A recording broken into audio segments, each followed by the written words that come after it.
So before the sermon, I just want to remind us that next week we launch our in-person family service.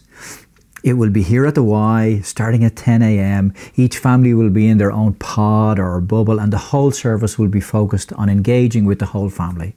So October the 3rd, this coming Sunday at 10 a.m, it will start, and it'll be on the first and third Sundays of the month, and we'll trial it for a few months. The second service, the more traditional service, I need a different word than that. That will start at 11:15. That's 15 minutes later than normal, and it will be at 11:15 every week, not just the first and third Sundays. So keep an eye out on our social media. It's really, really exciting. Another stage on our journey. And we're in a series called Living an Unhurried Life. And today we're going to look at the connection between practicing the presence of God, which is all about awareness and attention, and learning to live an unhurried life. Last week we saw, and this past few weeks, what we've seen is being hurried is a mindset, and that Jesus lived an unhurried life. Not because he didn't have a lot to do, but because of who he knew the Father to be. He lived in this constant awareness of the presence of the Father. And there's a key there that we're going to unpack. Regardless of the circumstances. So adverse circumstances didn't shake that realization, even when he had really hard news. Like when he hears the news when his cousin and probably really good friend, John the Baptist, has been killed by Herod. You get the impression he's deeply affected by it, deeply grieving by it. But he's not shaken the way like, oh God, where are you? There's something steady, something unshakable, something of rest in Jesus and how he lived in the midst of all sorts of circumstances. So we've seen that living an unhurried life isn't first a matter of better scheduling, but it's about who you understand God to be and bringing the reality of God as he is into our minds more and more, so that we end up so that in the end, we're constantly living from that place of the awareness of God. Not simply him with us, but him with us with his power and his care. So keeping the awareness of God as he is, which is what Jesus had and lived with, in our minds is the first part of this journey of living an unhurried life. Jesus lived with this awareness, but awareness doesn't happen automatically. Awareness first requires attention. Like if you ever see some of those nature programs, like say one on peacocks, the male and the female are there, but she's not really aware of him. And he wants her to be aware of him. Then he displays all these amazing feathers to get her attention. And that attention brings awareness. She's now aware that he is here in the way he wants her to be aware. So it starts with attention, what we direct the attention of our minds to. And Dallas Willard, looking over the history of the church, he comments on the link between attention and awareness among the spiritual giants of church history. And he says attention leads to awareness, like all the contemplatives agree. So attending our mind, the attention of our mind, turning to God, brings awareness of God into our lives. And really, that's what practicing the presence, that classic by Brother Lawrence, is all about.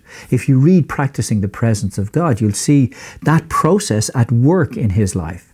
That was his secret. He intentionally brought the attention of his mind to God. And in doing that, God did something. Brother Lawrence became aware of God's presence, being with him all the time. And as he practiced that discipline of directing his attention towards Jesus, which led to the awareness of Jesus, Jesus' presence and Jesus' power became his experience.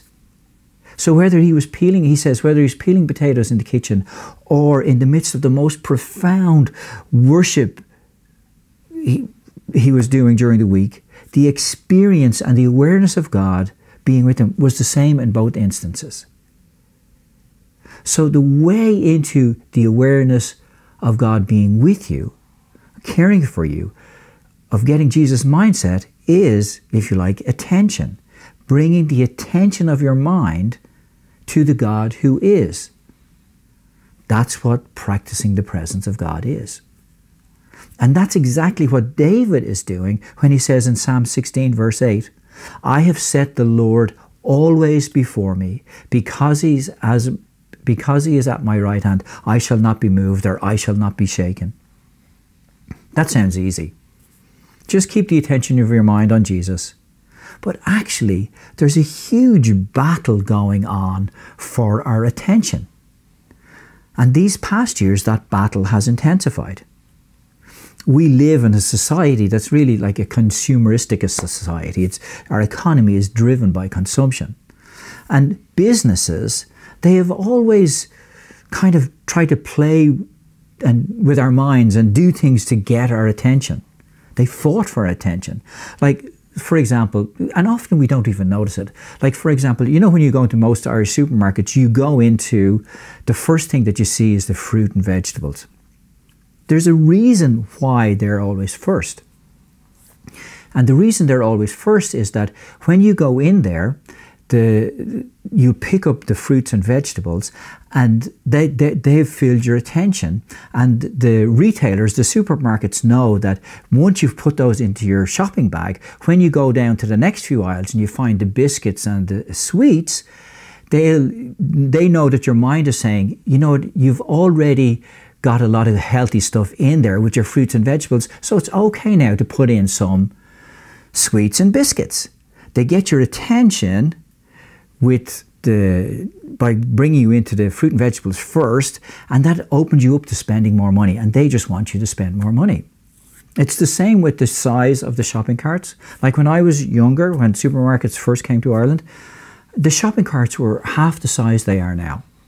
And that's really strange, because families are actually smaller now than they were then. There's fewer children. So you'd think there'd be smaller carts, not bigger carts.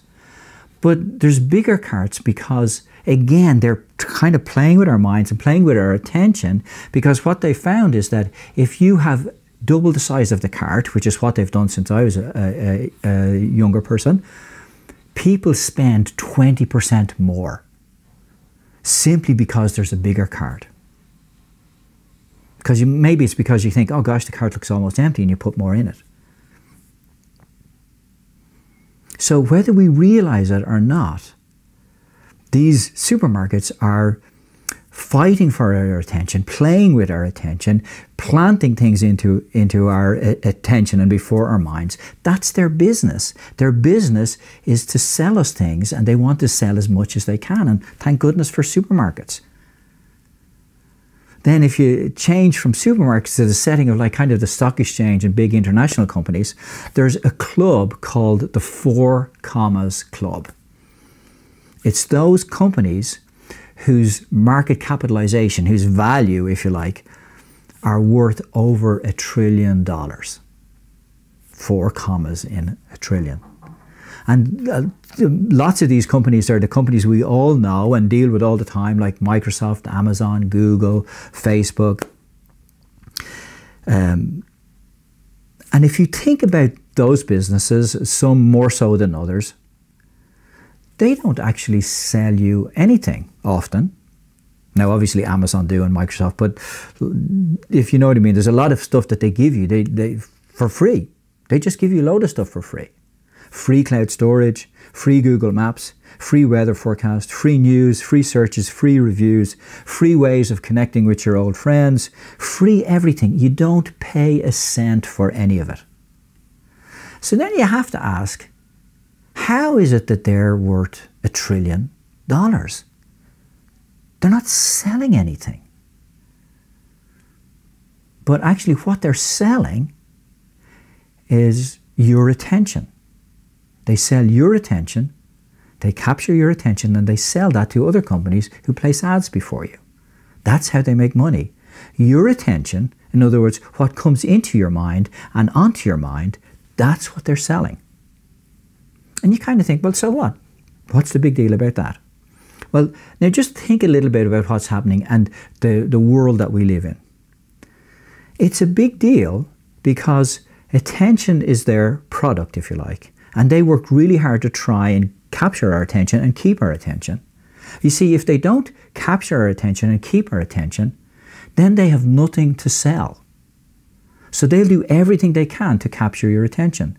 So they have huge teams of really clever people in all sorts of fields who are really well paid, and their only job is to figure out how to capture and hold your attention. Now, they're not doing bad things. Google and Facebook and the like, they're really, really great and helpful companies. They've helped families and friends stay in touch. They've helped people start businesses. They've helped lost people get found. They've helped oppressed people resist oppression. They've helped get the Christian message out into places where it couldn't otherwise be. And where would we be during the pandemic when everything got closed without all the different avenues that they have provided for us to stay in touch? In so many ways, on an individual level and at a societal level, they've made the world a much better place. And at the same time, you have to remember that they're a business selling your attention. They must have your attention or they're worth nothing. So, before we get to a Bible verse, how well are they doing at capturing your attention? Imagine, like I remember before there was smartphones and Google and all this sort of stuff. I'm old enough to remember that. Imagine back in like 1990 and someone came up to you and said, you know what? Something is going to be developed that will capture your attention so much that you will pay attention to it while you're watching your favorite TV program, while you're watching your favorite team play, while you're at work, while you're at family dinner. It will just capture your attention that much. And you kind of think, I couldn't imagine that. And then they go on to tell you, it would capture your attention so much that it would be the last thing you looked at most nights and the first thing you looked at most mornings when you woke up. You think that must be a really powerful thing that can capture your attention like that.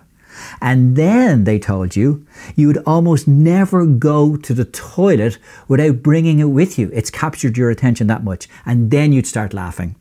Then you'd know they were joking. Nothing could be so powerful that would cause you to want to bring it to the toilet with you every time you went. Is there anyone who doesn't take their phone to the toilet? But you still might ask, well, what's the big deal? David said, I have set the Lord before me always. There was a little book published in 1959 called Prayer, Conversing with God. And Christianity Today called it the most influential book in 50 years. And this is its opening sentence. I have discovered that prayer's real purpose is to put God at the center of our attention. This book transformed people hugely. The realization that prayer is all about giving our attention to God transformed a generation.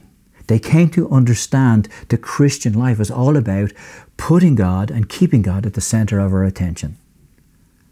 And if you think about giving someone your attention, giving someone your attention is kind of the first act of loving. No one likes to be ignored. And to ignore someone who is with you is dishonoring and unloving. Giving God our attention, I've placed God before me always, is the first act in loving God. And what I've been trying to paint a picture of is actually there's a real battle going on for our attention. Because that is what so many companies are selling. And they have the best minds in the world working on it. So we really need to think about what we bring into our minds, where we direct our attention. A quote from Dallas Willard might be helpful. Your primary contact with God is through your mind. And what you do with your mind is the most important choice that you can make. Wherever your mind goes, the rest of your life goes with it. And just read it again. Your primary contact with God is through your mind. And what you do with your mind is the most important choice you have to make. Wherever your mind goes, the rest of your life goes with it. And what directing the attention of our mind to God again and again and again during the day, what that does is it brings the unseen reality of the kingdom of God, its presence and its power into our experience. Remember, the awareness of the gospel is the power of God. So looking at what David says, I have set the Lord before me always. Because he is at my right hand, I shall not be moved. What David is doing there is practicing the presence of God. He's saying, I have purposefully and intentionally brought the reality of the Lord to my mind, and I keep it there. Always, continually.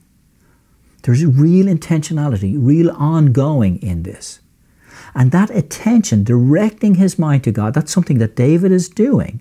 That brings the awareness and the reality of God into his life. Because then his next sentence is, he realizes that God is at his right hand. As he directs his attention towards God, the awareness of God being at his right hand becomes his experience. You see, God uses our thinking about him as the doorway of us experiencing his presence and his power with us. Attention, directing our attention to God, brings the unseen reality of God into our existence. It brings the unseen reality of his kingdom. It becomes your experience as you continually direct the attention of your mind towards God. This is practicing the presence of God, and this is fundamental in learning how to live an unhurried life. Dallas Willard says of it, it is the fundamental secret of caring for our souls. Our part in thus practicing the presence of God is to direct and redirect our minds constantly to him. To direct and redirect our minds constantly to him. That is an exercise, a practice, a habit that we develop. A missionary, I think I've mentioned this before, called Frank Limbaugh. He tried an experiment where he would think of God for 1 minute each hour of the day. Every hour, just for 1 minute, he'd stop and think of God. He called it his game with minutes. And he says that within a few weeks, he was becoming a different kind of person. He was living in the awareness and the power of God by simply directing his mind again and again and his attention to God. You know what? There's no doubt that a life of hurry and a life of love are incompatible. And there's no doubt that Jesus lived an unhurried life. And there's no doubt that Jesus can train us to live our lives in an unhurried way where we find rest for our souls. But in learning to live an unhurried life, we're not just talking about what God can do. We're really talking about what we need to do. And what we need to do is to turn our minds towards God. And that's simply a practice or a habit or a spiritual discipline, whatever word you like, that we can learn. It's not easy at first. It requires intentionality and effort. And if I'm honest, there are times when I just simply decide not to do it. But I'm making progress. So, as we're continuing this journey of trying to figure out how to live an unhurried life, just this week or even today, just think, what is one thing that you can do to set the Lord before your mind again and again? Maybe one thing you could do is every week or every couple of days, change the home screen on your phone to something different. Something that when you look at, it will cause you to think of Jesus. And you probably look at your phone quite a bit. Just try that. If that doesn't work, try something else. It's just a first step into practicing the presence of God and a huge step toward living an unhurried life. So let me pray. Lord, this sometimes is sounding more complicated than we might want. We just want 5 steps to how to be unhurried. And you want to make us into a different kind of person. Lord, would you cause us to begin to practice your presence, to develop a habit of bringing our attention to you several times during the day, however we do that. Lord, we ask that you would cause us to do that, Lord, so that we might live in the awareness of you and your presence with us. Amen.